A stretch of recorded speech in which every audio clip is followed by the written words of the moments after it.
তোমার পরীক্ষা কেন্দ্রিক কিছু কথা। হ্যাঁ, এইগুলো একটু ভালো লাগে, একটু ঘাড় একটু বেশি করে নাড়াইছে স্যার, ওয়াজ নসিহত বহুত শুনেছি। হ্যাঁ হ্যাঁ, পরীক্ষার সামনে আমি এক্স্যাক্টলি এটাই বোঝাচ্ছি তো এতক্ষণ ধরে, বস্তুবাদী। আমাদের পারপাসটা কি? তুমি যদি এইচএসসি ফেল করো কি হবে? আরে ফেল করেছিস তুই এইচএসসি, তোমার টার্গেটই দিয়ে দিয়েছে কি এইচএসসি শুধু পাস করলে হবে না, ভালো রেজাল্ট। এখন কোরআন হাদিসের কথা শুনতে বাদ দেন, দিন অনেক বেজে গেছে। ওকে, আমারও টাইম আছে, আমি দেখতেছি। সেকেন্ড যেটা আমরা লাস্টের হাফ যেটা বলছিলাম পরীক্ষা কেন্দ্রিক, কিছু কমন একটা বিষয়। এক নাম্বার, মনে থাকে না। কার কার দোষ আছে এটা? Raise your hand please. মনে থাকে না। আর পরীক্ষার হাত আগের রাত্রে বাইরে ভাই এক মাথাতে যা পড়লাম, কি পড়লাম, এটা পরীক্ষা আসলে কি করব, এটা পারবেন তো লিখতে? এরকম কার কার হয়? আমারও কিন্তু হয়, আমিও হাতে করলাম, সবার হয় তাই না? আচ্ছা, তাহলে দেখা যাচ্ছে এখানে সবারই হয়, তাহলে টেনশন করার কিচ্ছু নেই। বুঝাইতে পারছি? মনে থাকে না, এটা সবার দোষ, কমন দোষ। তাহলে মনে থাকে না এই দোষটা সবার আছে, এনে চিন্তার কিচ্ছু নাই। পরীক্ষার হলে কোশ্চেন দেখলেই সব মনে পড়বে, ঠিক আছে? এটা মনে করো স্কাচ কার্ড, চেনো স্কাচ কার্ড? আরে 10 টাকার কার্ড, 20 টাকার কার্ড, এখন তো বাংলাদেশ বড় লোক, এখন তো 10 টাকার কার্ড পাওয়া যায় না, যায় নাকি? পাওয়া যায় 10 টাকার কার্ড? হ্যাঁ, 20 টাকার কার্ড পাওয়া যায় এখন। এ হ্যাঁ হ্যাঁ, এই আবার রাজনীতিতে ঢুকে পড়লাম নাকি?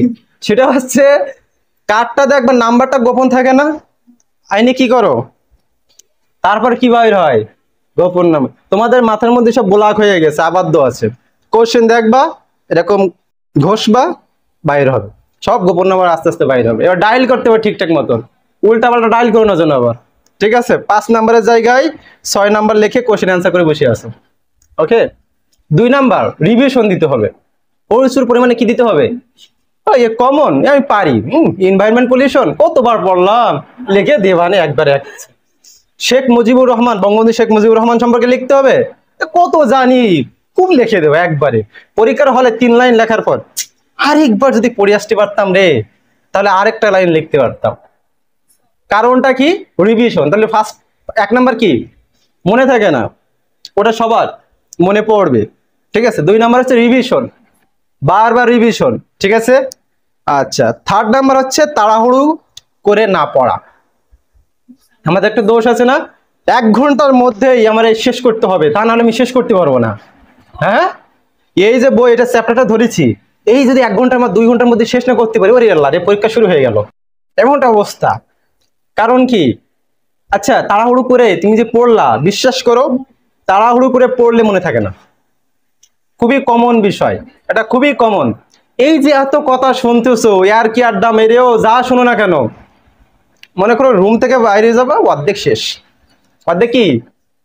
1টা 2টো কথাতে মনে থাকতে পারে, সেটা আমি লাস্টে বলবো। তাহলে তাড়াহুড়ো করে পড়া যাবে না। অন্য স্যারেরা অন্য স্যারের সাবজেক্টের বিষয় মানে সাজেশন দেবে, আমি ইংলিশের বিষয় দেই, ঠিক আছে? অন্য সাবজেক্টে হেভি করে লিখতে হয়, ইংলিশ পড়লে মনে করো যে ভালোভাবে সময় পাওয়া যায়, আর না পড়লে মনে করো 6 ঘন্টা শেষ হয় না, সারাদিনও শেষ হয় না। ওই তো সারাদিন নিয়ে নিয়েছে, আমি তো 6 ঘন্টা একটু কম নিয়েছিলাম। আমার কথা বুঝাইতে পারছি? তো দেখা যাচ্ছে কোশ্চেন পাওয়ার পরে দুশ্চিন্তা করা কিচ্ছু নেই, যেটা তোমার হবে সেইখান থেকে শুরু করবা, ঠিক আছে? ওকে, ফাইনালি এটাই শেষ কথা, এটাই শেষ কথা। আগের কথাই, ভালো মানুষ হও, ভালো মুসলমান হও। আসসালামু আলাইকুম রহমতুল্লাহি ওয়া বারাকাতুহু।